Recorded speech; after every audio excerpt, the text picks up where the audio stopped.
خان صاحب نے بتایا الارمنگ نہیں ہے. میں نے تو یہاں آن ایئر کہہ کے میرے خیال میں گستاخی کی ہوگی کہ ہمیں تو مولا بخش کو اٹھا کے میرے ہاتھ میں دینا چاہیے تاکہ قوم کو کہوں کہ یہ اندھے ہو یا کیا ہے. اچھا یہ آپ کے خیال میں ہم اس طرف کیوں نہیں راغب ہو رہے؟ مطلب یہ سارا کچھ دیکھتے ہوئے بھی ہم آنکھیں بند کر کے بیٹھے ہوئے ہیں. اتنا پوٹینشیل بھی ہے, آگے بڑھنے کے مواقع ہیں, ہم ذرائع مبادلہ کما سکتے ہیں, اپنی خوراک بہتر کر سکتے ہیں. آپ کے خیال میں کیا وجہ کیا ہے؟ اس میں حکومت کی کوتاہی ہے یا ہم انفرادی طور پر جو ہے لاپرواہ سے قوم ہے؟ اصل میں مسائل بہت سارے ہیں. اب آپ اداروں کو دیکھیں, ریسرچ کا بجٹ اٹھا کے دیکھیں کتنا ہوتا ہے, اور ایجوکیشن کے لیے کتنا بجٹ ہوتا ہے. اصل میں اس میں یہ ہے کہ پرائیویٹ سیکٹر کو ساتھ ملا کے گورنمنٹ پرائیویٹ سیکٹر کو اس طرح کے سیٹ اپس بنانے چاہیے. پوٹینشیل جو کمپنیز ہیں یا بڑے فارمرز ہیں ان کو ملا کے. اب دنیا میں جیسے پہلے بتایا کہ دنیا معیار مانگتی ہے. اب آم کی مثال لے لیں, آم ہمارا جو ہے پہلے بہت زیادہ ایکسپورٹ نہیں ہوتا تھا, لیکن اس پہ گورنمنٹ نے ایک 10 سال تک آسٹریلین کے ساتھ مل کے ایک پروجیکٹ چلایا اور اس میں اس معیار کو بہتر کیا. اب ہماری ایکسپورٹ بہتر ہو رہی ہے, اب باقی کاشتکار بھی اسی لائن پہ آ رہے ہیں. تو ہمیں اسی ماڈل کو اس میں لائف سٹاک میں بھی شامل کرنا چاہیے. ٹھیک ہے. جب تک ہم کسی چیز پہ کو فوکس نہیں کریں گے تو وہ چیز آگے نہیں جائے گی.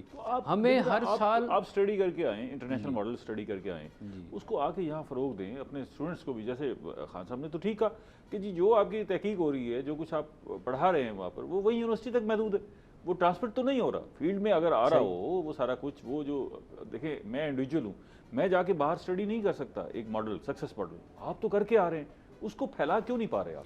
اس میں یہی ہے کہ ہم لوگ تھیوریٹیکلی پڑھا دیتے ہیں, بتا دیتے ہیں, پریکٹیکلی جو ہے کرنے کے لیے ریسورسز چاہیے ہیں. ٹھیک ہے. تو ریسورسز جب تک نہیں ملیں گے اس وقت تک ہم آگے بڑھ نہیں ہم آگے سکتے. خان کیسے صاحب یہ بڑھ بتائیں سکتے ہیں؟ کہ ایک تو آپ نے بتایا کہ دنیا میں بڑا پوٹینشیل ہے لائف سٹاک کا. میں نے تو اعداد و شمار سے بتایا ہے, میں نے تو زبانی کلامی تو نہیں سنایا. پاکستان میں کتنا پوٹینشیل ہے؟ دیکھیں ہمارے علم میں تو یہ ہے کہ جی ہم گوشت پیدا کرنے والے ممالک میں بھی آگے آتے ہیں, دودھ پیدا کرنے والے ممالک میں بھی آگے آتے ہیں. اور پھر یہ وہ منظر مختلف ہے, جو آپ منظر بتا رہے ہیں وہ مختلف ہے. یہ ہے کیا اور اس میں پوٹینشیل کیا ہے؟ ان کی مان لیں, پھر میری نہ مانیں نا آپ. ان کی مان لیں جس طرح گزر رہی ہے. کہتے ہیں جی پانچویں چھٹے نمبر پر ہم جو ہے دودھ پیدا کرنے والے. میں نے اگلے دنوں میں ان کے سامنے لڑ پڑا ہوں کہ یار 5ویں نمبر پہ کیوں کہتے ہو, پہلے نمبر پہ کیوں نہیں کہہ دیتے؟ دنیا کو کوئی غرض نہیں ہے کہ جس طرح جھوٹ مارو, ان کو کیا غرض ہے؟ انہیں پتہ ہے ماری جب جھوٹ رہے ہیں. آپ پہلے نمبر پہ کہہ کوئی حقیقت نہیں. 3 لیٹر فی جانور جب آپ کی پیداوار ہو دودھ کی, بمقابلہ 60 لیٹر اتنا فرق فی جانور جب جرمنی, اور 40 لیٹر یورپ کی پیداوار ہو, یورپ کی اوسط پیداوار ہو 36 ملکوں کی, تو آپ کہتے ہیں ہم جی 4تھے نمبر پہ. اب خدا کے واسطے آج کے بعد پہلے نمبر کا ہو. اور دنیا کو کوئی غرض نہیں ہے کہ آپ کے اس جھوٹ کو رد کرنے کے لیے کہتے ہیں جی ٹھیک ہے ادھر سے تو پہلے نمبر پہ ہو, اور امپورٹ ہمارے ملکوں سے کی جاؤ خشک دودھ.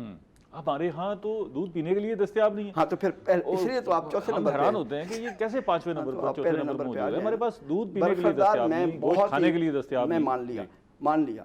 یہ تو میرے خیال میں ایک پروگرام سے تو برخوردار. میں تو آپ کو شاباش دوں گا, اور میں آپ کو وہ پہلا وہ ریسورس پرسن سمجھوں گا جس نے 75 سال کے بعد پہلی دفعہ پاکستان کے اندر حلال گوشت کو ٹیک اپ کیا, جو میں اس کو کہتا ہوں ریسکیو اکانومی. ہم صرف اکیلے دودھ کو چھوڑ دیں, جانور کا آدھا حصہ دودھ ہے نا, اور آدھا حصہ تو خیر نہیں ہے, چلے ہم گوشت کہہ لیتے ہیں, لیکن جانور کے اندر اور ان گنت پہلو ہیں. اچھا, ان گنت پہلو ہیں, ہم ان کو 2 کو لے لیتے ہیں فی الحال. مثلاً شو اینیملز ہیں, مثلاً جانوروں میں جیسے آپ باقی جانور کو میں بات کر رہا ہوں, حلال کی نہیں بات کر رہا ہوں. اب آپ دیکھیں آپ کے پاس واچ ڈاگز ہیں, آپ کے سیکورٹی کے جانور بھی اللہ تبارک تعالیٰ نے, اچھا بیوٹی کے جانور ہیں, ریس کے جانور ہیں, پولو کے جانور ہیں, وہ سارے جانور علیحدہ ہیں, ان کی نسلیں علیحدہ ہیں. اچھا, وہاں بھی بڑا پوٹینشیل ہے. پوٹینشیل کا آپ تصور نہیں کر سکتے. اس لیے کہ دنیا اب چونکہ میں آپ کو اعداد و شمار بتاتا ہوں. جب میں وہاں امریکہ میں پڑھتا تھا, جہاں سے میں یہ حلال گوشت کے اوپر اپنا یہ مذہب لے کے آیا کہ میں اپنے ملک میں اس سے جو ہے وہ کچھ نہ کچھ بہتر کروں گا, جو کہ میں زیرو کچھ بھی نہ کر سکا. امریکہ کی جتنی آبادی ہے اس میں 1.5% آبادی کھیتی باڑی کرتی ہے. اچھا, ٹھیک ہے, ٹھیک ہو گیا. ٹھیک ہے. جرمنی کی جتنی آبادی ہے 0.9% آبادی کھیتی باڑی کرتی ہے.